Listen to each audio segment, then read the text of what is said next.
our next speaker tonight is Dr. Ronan Kearney, and Ronan will join us afterwards for a live Q&A. Thank you.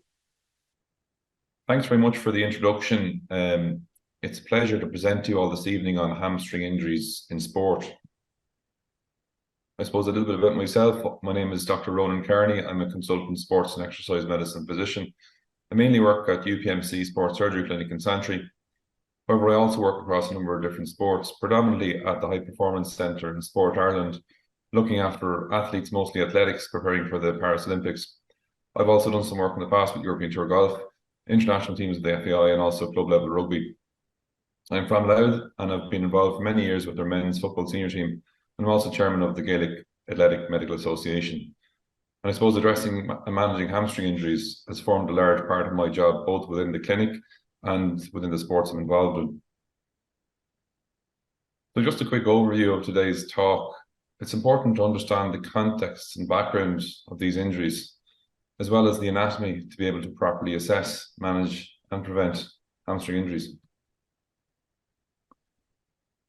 This was Usain Bolt, the fastest man in history, during his last race as part of the 4x400 meter relay at the World Championships in 2017. A very unfortunate end to such an incredible career of sprinting. Sprinting is the typical mechanism of injury in hamstrings, and I'll discuss how we assess and manage such injuries throughout this presentation. So with a focus on team sport, hamstring injuries amount for almost a quarter of all team sport injuries. They make up a third of all time lost to injuries also. And a study carried out within the GA found that 26 days was the average time lost per hamstring injury. So if we consider a full inter-county GA team, how might this look for the season? Well, on average, for each team, 9 players suffer a hamstring injury per season. And this will obviously take a toll on not only the player health, but also on the team performance. As well as that, re-injury rates are currently reported in the literature to be very high, often quoted to be 33%. However, some more recently described hamstring injuries involving the tendons can have a re-injury rate of over 60%. So this would either indicate assessment and management strategies are either incomplete, or an athlete has potentially returned to play too early. In reality, it's probably a mixture of both. So how might the toll of injuries affect a team's performance overall?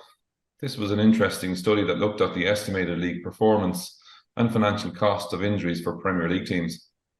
It showed that the more total days out injured corresponded to a drop in league position. And the authors calculated that 271 days out injured would cost a drop in final league position by 1 place. In Premier League terms, this corresponds to about £37 million. Being a Liverpool fan, I'll highlight Man United in 2016-2017. Man United had a high injury toll compared with the other top 6 clubs, and this had an associated correlation with their league points lost. They had the most valuable team in the league, but not even their manager at the time, Jose, the special one, Mourinho, could counteract the impact of the injury toll. Now, obviously, there are other many factors affecting final league position, but it gives us context of the impact of hamstring injuries within elite sport. So this is a busy slide, and it in no means covers all the risk factors for hamstring injuries. There are some risk factors that we just can't control, such as age or previous injury. However, it's essential to understand that those who've had a previous hamstring injury or even a previous lower limb injury are 3 times as likely to suffer a hamstring injury. It's obvious that it would be sensible to try and reduce the risk where possible on factors that are modifiable, such as strength, biomechanics, and training load. We know that a reduced eccentric hamstring strength is a risk factor for hamstring injury, and as is a number of key biomechanical measures such as hamstring length, ankle, and hip range of movement. We also know that a sudden spike in training load, like going from doing very little to doing a lot of high-speed running, increases that risk. We also know that athletes that have gradually increased their running high-speed exposure over time have a lower risk of hamstring injury. Other factors such as a new manager with the team, as well as poor communication between medical and coaching departments of a team, increases the injury risk. So really think outside the box when trying to reduce the risk of injury. How do injuries happen? So sprinting is the most common cause of injury, as we've just seen from Usain Bolt's video. However, there's a number of other reasons. This was an interesting study done in rugby, at Leinster Rugby, where we can see that both decelerating in the orange and rucking in the lighter blue colour both sit at 19%. I suppose this comes back to management, and from a rehabilitation perspective, it's important to review the mechanism that caused the injury. This might involve a discussion with coaches on rucking technique to see if there's any ways to reduce the risk of such a mechanism causing another injury. Understanding the anatomy of hamstring is the key to be able to understand and assess the injury itself. The hamstring is made up of muscle and tendon. So let's just focus on the muscle first that we've circled here. So muscle is made up of long muscle fibers, both fast and slow twitch. And when they become active, they allow the limb to move. With strength training, these muscle fibers enlarge. If the muscle is injured, a number of healing steps happen, which we see on the right-hand side of the screen here. On the top of the screen, we see that inflammatory cells fill the muscle defect and a blood clot or hematoma forms. The next very important step is that regrowth cells, which are called satellite cells, stimulate the injured muscle tissue to repair with a scar. The final step is the muscle scar is gradually returned to normal. If rehabilitation isn't correct, there is an incomplete healing and a chronic scar can form. This chronic scar generally isn't as robust as normal muscle and can lead to an increased risk of injury. Next, to focus on tendon. Tendon is very different to muscle, and tendon is made up of stiff collagen fibers that have a very high tensile strength and have elastic property. They respond and adapt to mechanical loading. The junction between the muscle and the tendon is often a weaker link in the connection of movement. Tendon healing takes a lot longer than muscle for numerous reasons, including the lack of a regrowth cell that we've previously spoke of, the satellite cell that the muscles have. It's slower to heal and requires a cell scaffold alongside a number of other gradual mechanical loading in order for it to adapt and regain its tensile strength. For this reason, a number of weeks rest, which is not an uncommon management strategy, often is the worst thing for hamstring tendon injuries. We look on the right-hand side of the screen here, stages of healing. So the first stage of hamstring tendon healing is similar to that of muscle, where a blood clot or hematoma develops, inflammatory cells fill the defect. Platelets increase and release growth factors to kickstart healing. By week 5, a tendon scar is generally formed. This scar can take up to 8 weeks before it's stronger and robust. With appropriate loading, exercise and rehabilitation, it gradually returns back to normal healed tendon tissue. We'll often see patients at the Sports Surgery Clinic that have re-injured the tendon in this phase before it has fully bridged the defect of the injury. And the tendon that's re-injured becomes a trickier injury to manage. So we'll just go through some of the hamstring anatomy itself. So the video on the left, we see there's 3 main hamstring muscles. The semitendinosus,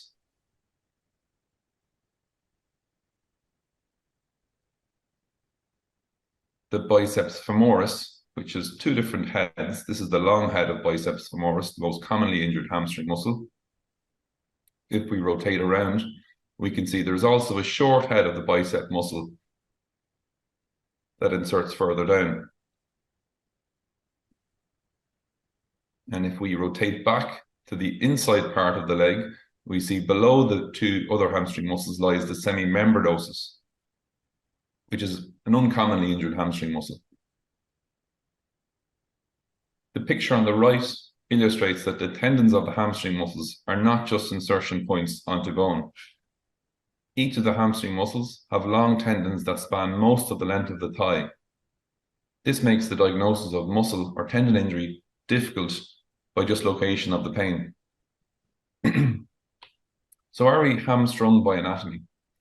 We might be if we don't fully appreciate a few key concepts. Mechanically, the hamstrings cross both the knee and hip joints.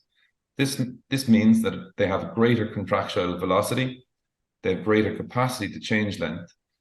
However, unfortunately, they have less capacity to withstand tension. We already know that tendons heal differently to muscle, and this healing phase also takes longer. If we don't respect this, we are most definitely hamstrung from the onset. So can we tell a hamstring injury is either a muscle injury, a muscle tendon injury, or a tendon injury itself? It's often difficult to tell by just taking a history and examining someone. Some clues that may suggest a tendon injury can include a popping sensation, a severe loss of function or strength, large bruising in the area. However, some more subtle signs, such as a higher up injury near the pelvis or a lower down injury near the knee, can sometimes mean a tendon injury. More recently, we know that rotational mechanisms seem to be at a higher risk of distal or more closer to the knee tendon injuries, or a recurrent injury that just doesn't feel right. I think that this may be a tendon injury. This was a study from the GA. So often the initial suspected grade of hamstring injury and the projected return to play time is very wrong. The initial projected time loss was for over 4 weeks was only 2%, but the actual time lost time was almost a quarter. So how do we get around this? So MRI is vital really at identifying the exact location of the hamstring injury. It shows us what structure is involved and takes a lot of the guesswork out of injury grade prediction. The MRI above shows an injury site within the tendon, and as the tendon loses tension, it becomes wavier further down.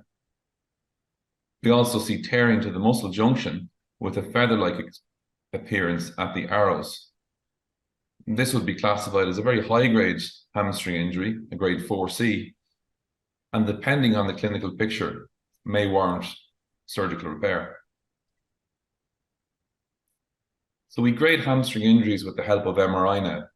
We no longer use the historic grading system of 1, 2, and 3.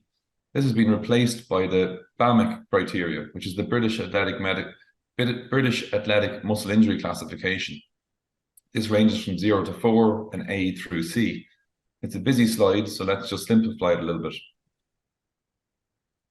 So really, to simplify the BAMC classification, if it's a muscle-only injury, then it's a grade A. If it's an injury at the junction between the muscle and tendon, it's a grade B. And if it's a tear to part of the tendon or all of the tendon itself, it's a grade C. So is this really relevant? Well, yes, it helps us to stratify the risk of re-injury. We know that grade C injuries, where the tendon is involved, will take a lot longer to heal and also has an increased risk of re-injury. Also, knowing the tissues involved in the injury with the help of the BAMC grade plays an important part in planning rehabilitation.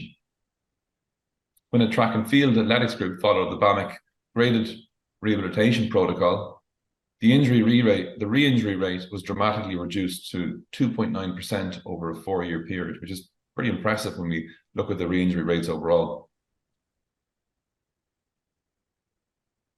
As well as that, not only is it helpful to stratify risk of re-injury and help guide rehabilitation principles, the BAMC grade gives a good predictor of return to play times. When working with athletes, often the first question the athlete will ask you is, when can I return to play?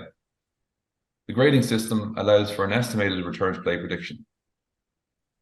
It's not a crystal ball, however, and there are many other factors that will influence return to play time, but it's as good a tool as we have currently to help guide the prediction of return to play.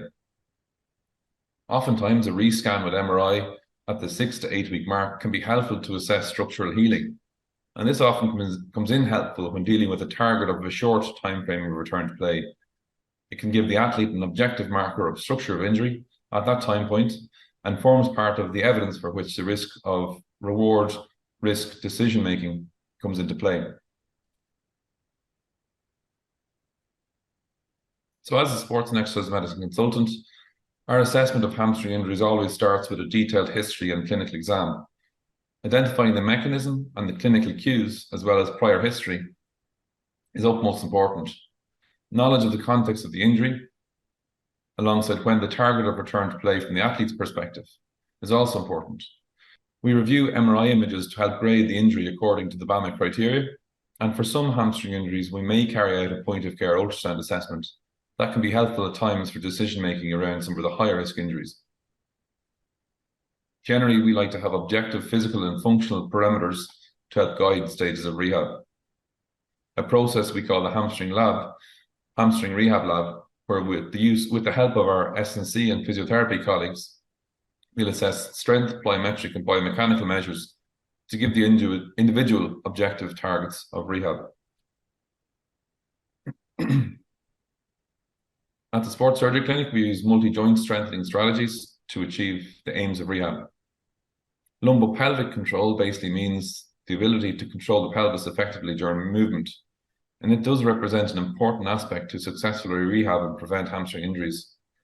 An individual with an excessively anteriorly tilted pelvis or a pelvic drop is already at a biomechanical disadvantage with increased tension placed in the hamstring muscles.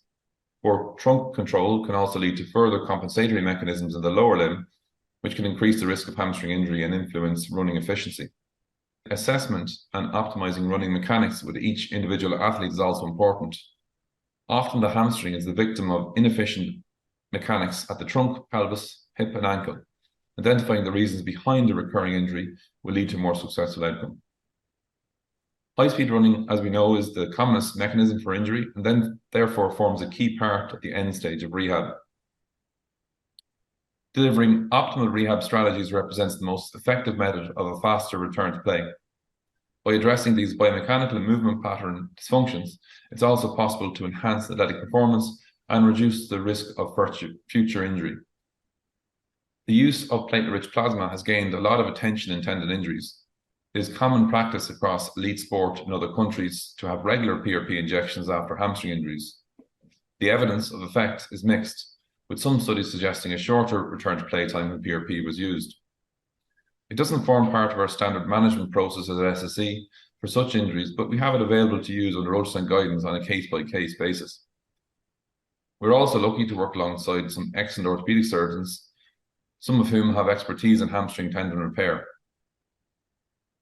Surgical repair is limited for the very high-grade tendon injuries, and thankfully such injuries are uncommon, but it's great to have a team to be able to deal with them when they do occur. We've spoken about many of these prevention strategies in the management of hamstring injuries. Prevention of recurrence forms a vital part of management of the actual injury itself. Just to highlight a few from the list. So the FIFA 11 Plus warm-up protocol has helped reduce both hamstring and ACL injuries by about 60% in competitive soccer. The Nordic hamstring exercise protocol has helped reduce hamstring injuries by 51%. We know that clear lines of communication between medical and coaching teams have shown to reduce injury. So if you're working with a team, consider your systems of communication for injury risk. I suppose of utmost importance, prevention of the next injury starts with the appropriate management of the initial injury. So just to run through a quick case discussion of an athlete I recently managed. This was an inter-county GA player. He was injured during a game. The injury occurred whilst running and rotating with a hand pass. Initially, the player thought it was a low-grade injury, but he just didn't feel quite right and was worried as he's previously been through recurrent hamstring injuries on that same side the previous season.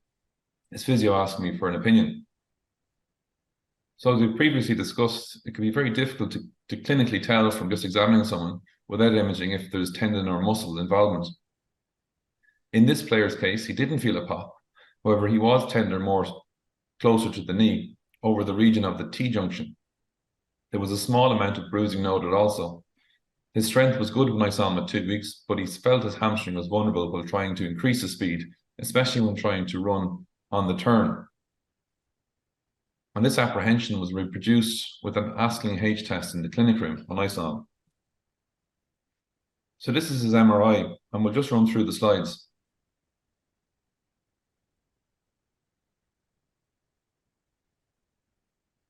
So we can see on the right-hand side of the picture, a white high signal, which shows an injury at the tendon of the T-junction.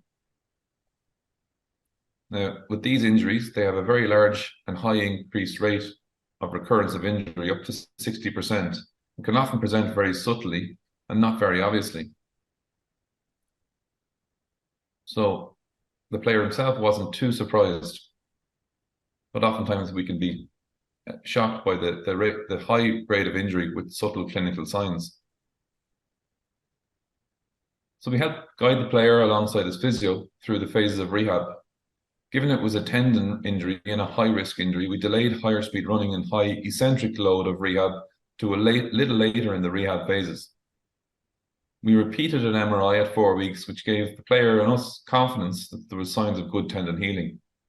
There still remained a little amount of edema or inflammation around the muscle tendon junction, so all was not clear yet, but in as good a situation as we could have hoped for.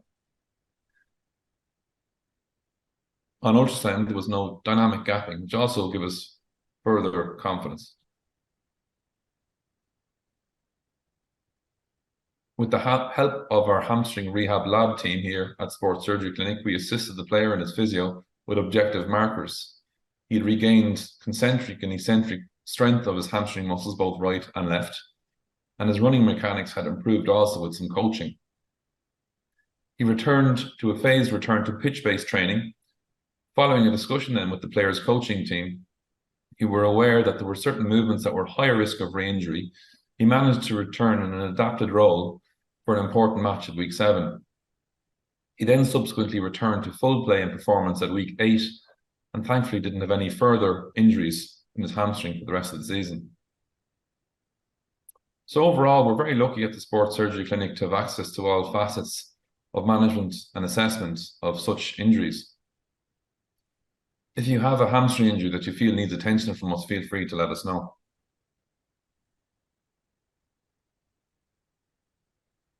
So thanks very much for listening this evening, and I look forward to any questions that you may have. Ronan, thanks. Really interesting talk. We've got a lot of questions coming in. So I'm going to start with first question. What are your favoured prehab hamstring exercises? Yeah, no, interesting question. And I suppose there's not really a one-size-fits-all approach for all hamstrings. It does depend on the individual, but generally there's a number of different programs that have been shown to reduce the risk of hamstring injuries. People might be familiar, so some physiotherapists in the room, if they might be familiar with the Astling's L protocol, and really involves 3 exercises to increase the hamstring length. That would be one thing I would look at. Prehab can always be, you're preventing injury, but it almost rehabilitation or injury prevention and injury treatment is almost the one. So increasing strength through their hamstring as well. So the Nordic Hamstring Program is another program to improve hamstring strength over time, and that's been shown to significantly reduce hamstring injuries, as we've mentioned there already. So those 2 programs would be 2 I would direct people towards, really. But I think getting assessed properly to make sure that you're on the right program yourself, is probably the most important part, because there's no generic, really, program one for all. Okay. Damien says, Ronan, we are currently participating in strength and conditioning program, and there is not an emphasis on sprinting at present. Could you discuss the importance of sprinting, acceleration, deceleration on preventing hamstring injuries, and when to return to running after a hamstring injury? Yeah, so 2 questions there, really. I suppose the first part of the question with the acceleration and deceleration. So really, mechanism of injury, you really want to try and recreate that in your rehab to make sure that the player or the athlete has enough robustness to have an increased threshold really above that mechanism to cause that injury again. So if the injury was more than likely an acceleration or deceleration, it's going to be a really important part and facet of their rehab. So in terms of prevention strategies and working with teams, obviously S&C and strength and conditioning is extremely important, as we all know. But absolutely working on high speed running, working on acceleration and deceleration. We know that over time, if you have increased your exposure, you've maintained your ability to sprint and to high speed run, you do reduce your risk of hamstring injury. So that's so important. So acceleration, deceleration, high speed running would fall under the one bracket really of maintaining that running. In terms of when is the ideal time to return to run after a hamstring injury, it really depends on the type of injury. So, as we've spoken about, The three main types being the muscle injury, the muscle tendon junction injury, or the tendon injury. There's a completely different return to run process for each of those three. So really getting the diagnosis correct will depend on your progression to run overall, really. Okay, thank you. So there's two questions here about on supplements, if we just want to cover those. Someone's asking about collagen. Does it help maintaining healthy hamstrings? And can supplements of any sort help with cartilage, ligaments, etc.? Yeah, so look, I suppose there has been quite a lot of research done in the last number of years on supplements, especially around tendon health. It's really, I suppose, the cherry on top stuff, I suppose. If you miss out on the strength and you miss out on the high speed running and you miss out on the ability to jump and sprint and have that rebound plyometric type strength, well, if you miss out on that, then there's no point in taking supplements, I would say. But if you've ticked all the other boxes and you're in a good position, collagen and vitamin C has been shown in some instances to improve your ability to improve tendon health by about 5 to 10% for some people that already tick those boxes. So there is some evidence, especially for, let's say, the competitive athlete. Many will be taking them anyway. I suppose the conscious thing with athletes as well is to make sure that they're taking batch tested supplements as well. So make sure that it's from a reputable source, Yeah, lovely, thank you. Are there any typical biomechanic risk factors for hamstring injuries? Yeah, no, good question. I suppose really looking from the ground up, so looking at the person's ankle range of movement. Oftentimes people might have had a couple of ankle sprains and they may have lost some of that ankle movement. So keeping an eye on how far they can bring their knee over their big toe or their ankle dorsiflexion movement. People that reduce dorsiflexion movement have an increased risk of hamstring injury. Then coming up to the knee with reduced knee extension, i.e. the hamstring gets quite tighter. That kind of shortened hamstring muscle has an increased risk of injury as well. So working on that hamstring length over time through stretching and through the protocols like the Askling L protocol. And then as well, coming up to the hip. So if you've got reduced hip movement or inflection or an extension, you have difficulty really bringing your swing leg or your follow leg through. And that can increase tension on the hamstring and increase the risk of injury. So I suppose in essence, really improving the range of movement of the joints and improving the length of the hamstring as well as the strength of the hamstring is kind of the three key biomechanics. But I suppose the question remains as well is what's perfect running form and what's perfect biomechanics, and there isn't really such thing as perfect. So really having an assessment of your biomechanics after injury can be helpful to identify a number of risk factors, but we never tried to change some of these biomechanics drastically. It's really trying to work with them to see what can we reduce in terms of risk of injury. Is there any particular movement patterns that they're bringing their body into that might be increasing that risk? But yeah, there's no perfect form of running or no perfect biomechanics of running, but there are a couple of different risk factors for hamstring injuries with that, Okay, thank you. Someone's here. How can you prevent chronic scarring from occurring? Yeah, so good question. I suppose it's a very difficult question in many ways. I suppose if you prevent the recurrence of injury is the best way to prevent that chronic scar from forming. So managing the initial injury properly is the best way to prevent the chronic scar. Unfortunately, we see many people and athletes and players that will come to us after the second or third or fourth hamstring injury in the space of maybe even 12 months. And it's a really difficult injury to manage. It's not like a day one injury or an injury that just occurred. It's a tendon that generally has had to heal 3 or 4 times and has probably broken down 2 or 3 times. So really managing the first injury is the best way to reduce that chronic scar from forming. Okay, thank you. Is there a link between REDS and higher rates of injuries such as the hamstrings? Yeah, so I suppose for many people listening, REDS, great question. REDS is an energy deficiency in sport syndrome, basically, that it happens quite a lot when athletes under fuel or they don't take enough fuel or calories into their body to exercise, and a number of body systems then unfortunately lose out. So for females, generally they'll start to lose some menstrual cycles, so they'll start to have less periods, which is an obvious sign. For some people will get stress fractures, But yeah, there is definitely an increased risk of soft tissue injuries, including hamstring injuries for anyone that's underfueled. So yeah, great question, and yeah, definitely a link. Okay. Somebody here just said they've bilateral hamstring injury after being hit by a car and had meniscus tear to both knees. Left hamstring very painful. Will this settle, or would they need surgical intervention? Yeah, got it. Unfortunate event there. I suppose getting an assessment first. It's hard to say straight off the bat what it needs. So it sounds like you need to be seen, assessed, and more than likely have a scan if you've had a significant injury like that. A couple of different surgical indications for hamstring injuries. Thankfully they're rare. But without a clinical assessment and a scan, it's hard to say. Yeah. What would you recommend for medial knee pain that's been caused by a tight hamstring? Yeah. Again, a difficult one because it can be a lot of different causes to medial knee pain. And is it really caused with a tight hamstring or not? I suppose you need to get a proper assessment to see what's causing the medial knee pain. Is it medial meniscus? Is it a medial collateral ligament injury? Multiple different causes for medial knee pain on that. So I would say I get assessment first. Okay, lovely. Ronan, thank you very much for joining us tonight.